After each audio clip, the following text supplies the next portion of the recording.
Hello guys welcome to my blog. आज चाहिँ हाम्रो लेक एन्ट्रान्सको डे 2 होइन। म चाहिँ बिहानै उठेर नुहाइधुवाइ गरेर ब्रस गरेर रेडी भएँ। मेरो हस्बेन्ड चाहिँ बिहानको ब्रेकफास्ट बनाउनुतिर लाग्नुभयो अनि म चाहिँ स्किन केयर गरेर रेडी हुन थालेँ, किनभने हामीलाई चाहिँ बोटिङको लागि जानु थियो 10 बजेसम्ममा। म चाहिँ बिहान नुहाइधुवाइ गरेर ब्रस गरेर रेडी हुन थालेँ।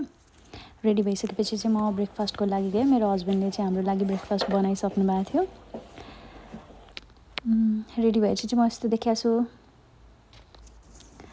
म चाहिँ मैले लगाएको ड्रेस देखेर मैले चाहिँ यो ड्रेस धेरै अगाडि किनेको थिएँ तर लगाएको थिएन कि। अनि हामी चाहिँ त्यहाँबाट 10 बज्न लाग्दाखेरि सबैजना रेडी भएर निस्किनेतिर लाग्यौँ। हामी चाहिँ त्यहाँबाट आधी घन्टाको ड्राइभमा चाहिँ सिटीमा पुग्यौँ। सिटीमा चाहिँ बोटहरू रेन्ट गर्न मिल्ने रहेछ। हामीले चाहिँ त्यहाँ वरिपरि काउन्टर खोजिरहेको थियौँ, टिकट काट्ने ठाउँ होइन। हामीले चाहिँ एक ठाउँमा टिकट काउन्टर भेट्टायौँ अनि कुराहरू गर्न थाल्यौँ। त्यहाँ चाहिँ 1 घन्टाको $80 दिनुपर्ने रहेछ। एकदम अफोर्डेबल प्राइसमा रहेछ, तर त्यहाँ कार्ड नचल्ने भएर क्यासमा तिर्नुपर्ने थियो। अनि मेरो हस्बेन्ड चाहिँ फेरि पछि गएर क्यास सिकेर लिएर आउनुभयो अनि हामी चाहिँ बोटतर्फ लाग्यौँ। बोट चलाउँदाखेरि चाहिँ उसले इन्स्ट्रक्सनहरू दिइरहेको थियो, कसरी चलाउने, के गर्ने, कताबाट न्युटन लिने, कुन रुट हो भनेर। बोटहरूको पनि छुट्टै आफ्नै रुट हुने रहेछ। त्यहाँबाट हामी चाहिँ लाग्यौँ। मलाई चाहिँ एकदम रमाइलो फिल भइरहेको थियो। यसरी ग्रुपमा आफैले बोट चलाएर अहिलेसम्म एक्सपिरियन्स लिएको थिएन होइन। मेरो हस्बेन्ड चाहिँ बोट चलाउनतर्फ लाग्नुभयो, चलाइरहनु भएको थियो, रमाइलो लागिरहेको थियो भनेर भन्दै हुनुहुन्थ्यो उहाँ पनि। अनि म चाहिँ भिडियोहरू खिच्न थालेँ, टिकटकको लागि भिडियोहरू बनाउन थालेँ होइन। मलाई चाहिँ एकदम रमाइलो लागिरहेको थियो। मौसम पनि एकदम राम्रो भइरहेको थियो त्यो दिनको, होइन भने धेरै जस्तो घुम्न जाँदाखेरि घरि पानी पर्ने गरी के हुने भइरहेको हुन्छ। त्यो दिनको मौसम चाहिँ एकदमै राम्रो थियो कि। उसमाथि साथीहरू पनि रमाइलो, मौसम पनि रमाइलो, एकदम रमाइलो भइरहेको थियो त्यो दिन। एकदम इन्जोय गरिरहेको थियौँ हामीले। म चाहिँ भिडियो खिचिरहेको थिएँ। मलाई चाहिँ भिडियो खिच्न पुगि नै रहेको थिएन। मैले चाहिँ यति धेरै भिडियो बनाएँ कि भिडियो मात्र खिच्ने हो भनेर भनिरहेको थियो मलाई सबैले। एकदमै रमाइलो एक्सपिरियन्स होइन। अनि साइडमा चाहिँ एकदम डिफ्रेन्ट टाइपको बर्डहरू पनि देख्न सकिन्थ्यो त्यहाँबाट होइन। एकदम भ्यूलाई इन्जोय गर्दै हामी चाहिँ त्यहाँबाट 1 घन्टाको हाम्रो बोटिङ चाहिँ गरिरहेको थियौँ। रमाइलो भइरहेको थियो। घरि कसैले गरेर पालो चलाउँदै थियौँ हामीले चाहिँ। यो चाहिँ मेरो साथीले खिचिदिएको भिडियो। म तिम्रो भिडियो खिचिदिन्छु कस्तो आउँछ भनेर होइन।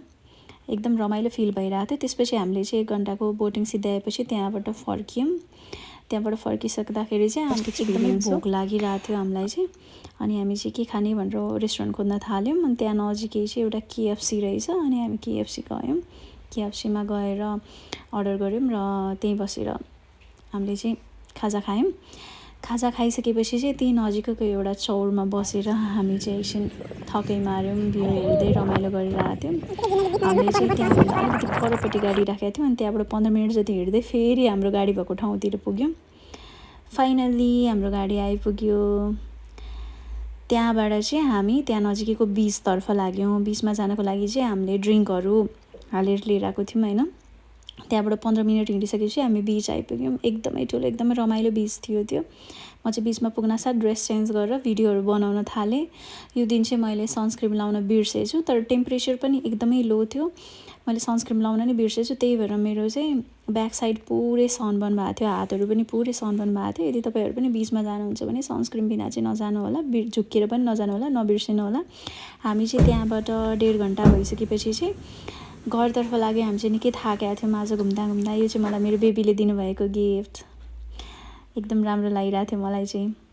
हामी चाहिँ घर पुग्यौँ अनि घर पुगिसकेपछि चाहिँ एकछिन थकै मार्यौँ। थकै मारिसकेपछि चाहिँ हाम्रो तास खेल्ने प्रोग्राम थियो होइन। हामीले चाहिँ तास खेल्ने प्रोग्राम स्टार्ट गऱ्यौँ। रमाइलो भइरहेको थियो। मैले जितिरहेको थिएँ होइन। जित्दाखेरि एकदम रमाइलो हुँदो रहेछ, हार्दा मात्र नरमाइलो हुने हो होइन। त्यसपछि हामी बेलुका बार्बिक्यू गर्न थाल्यौँ। हामीलाई चाहिँ भोक लागिरहेको थियो अनि त्यहीँ अगाडि नै हामीले चाहिँ आगोहरू बालेर आगो ताप्दै बार्बिक्यू गर्दै अनि हामीले चाहिँ खाना बनाएर पनि त्यहीँ बसेर खाना खायौँ। अनि हामी चाहिँ त्यो दिन एकदम धेरै थाकिसकेका थियौँ। भोलिपल्ट चाहिँ हामीलाई फर्किनु पनि थियो। भोलिपल्ट 4 घन्टाको ड्राइभ थियो। त्यसपछि चाहिँ हामी खानासाना खाएर रेस्ट गऱ्यौँ।